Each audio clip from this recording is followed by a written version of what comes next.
Got a lot to get to. Angela Rise with me, CNN political commentator and former executive director of the Congressional Black Caucus. Joe Walsh is here, former Republican congressman and conservative radio host. It is wonderful to have you two on. And listen, full disclosure, we booked you to talk about your, Twitter battle, which I promise we'll get to. But news has been made since. So, Joe, let me just begin with you. You heard Hillary Clinton's response. Do you agree? Do you think the original comments were either racist or sexist?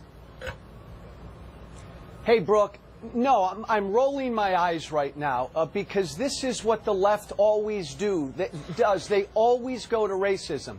Now, assume for a minute, Brooke, that Sean Spicer was a condescending jerk yesterday.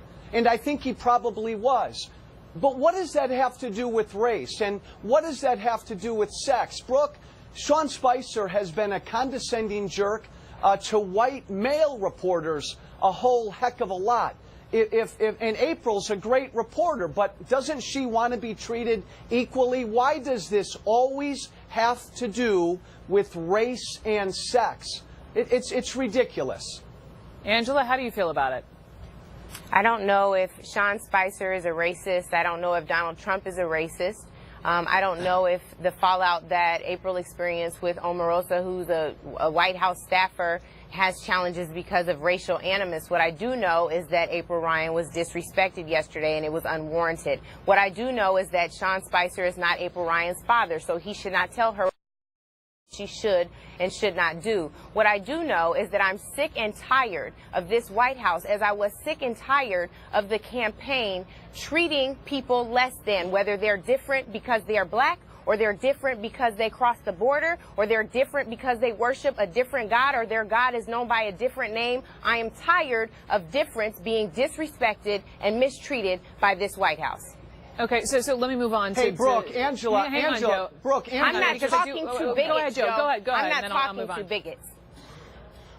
No, Angela had me. I agreed with the first 30 seconds where she went off there. I agreed with everything she said. Sean Spicer was a condescending jerk yesterday.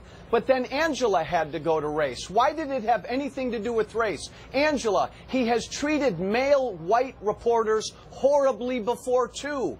What's the big deal? Hold on, and why use the B word, Angela? Because Joe is a bigot, and I'll give you an example of why. Since you brought up Twitter yesterday, here's Joe's tweet. And you're way wrong on your main point, Angela. We lowered the bar for Obama. He was held to a lower standard because he was black.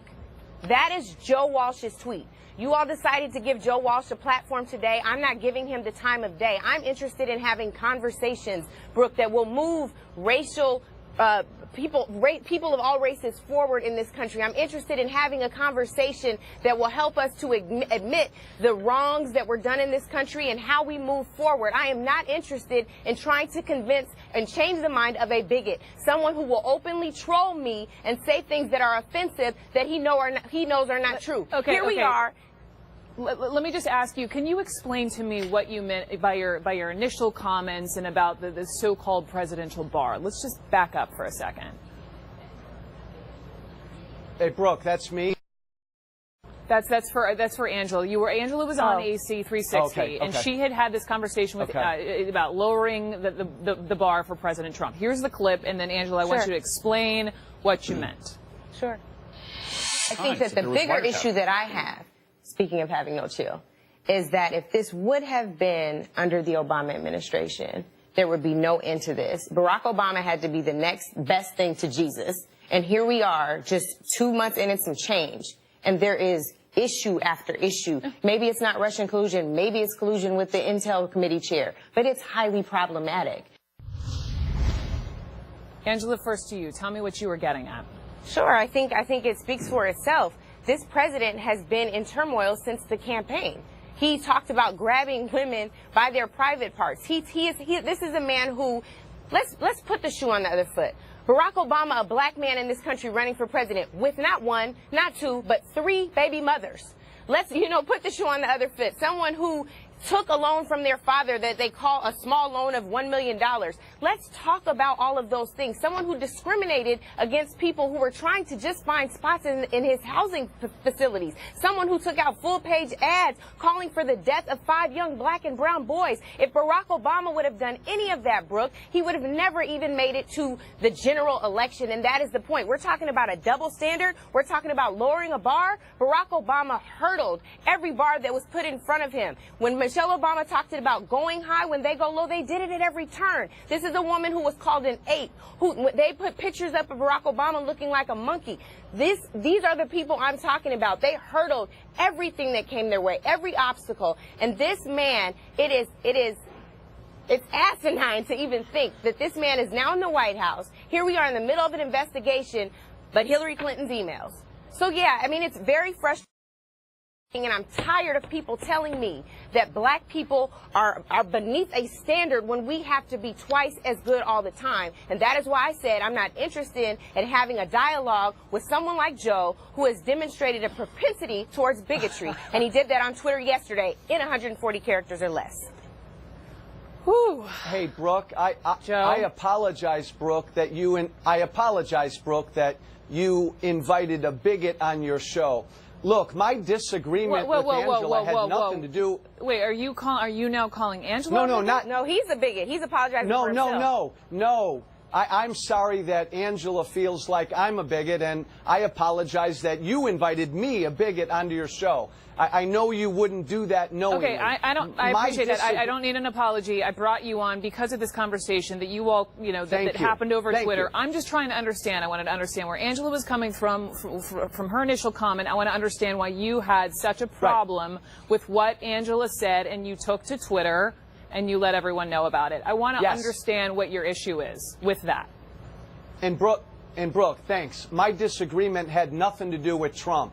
When Angela was making her case, she said that Barack Obama somehow had to live up to this perfect Jesus Christ standard that no other president had to live up to. My disagreement, Brooke, was about that, because I find that laughable. And it's got nothing, again, to do with race.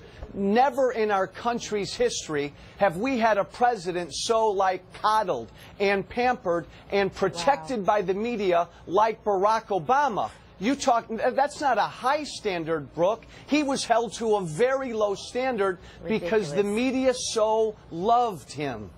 But did you or did you not say that you lowered the standard because he was black? Did you or did you not say that the standard was lowered because he was black? Did you or did you not say that? Absolutely. And that is what makes you a bigot, Let me answer. No, but that's what makes you a bigot. Can I answer? Let me read the tweet. Let me read the tweet just to be precise on the language. You're way wrong on your main point, Angela. We lowered the bar for Obama. He was held to a lower standard because he was black. Who's the and we? Who is we? Yes. Thank you. Who's the we? The we is all of us. The we, Brooke, is not. The we is the media. The we is white liberals. Barack Obama, I believe, Brooke, and you can disagree with me. Angela, are you going to let me speak or not? Are you going to say something while your mouth is moving? Yes. Go ahead, Joe. Go ahead, Joe.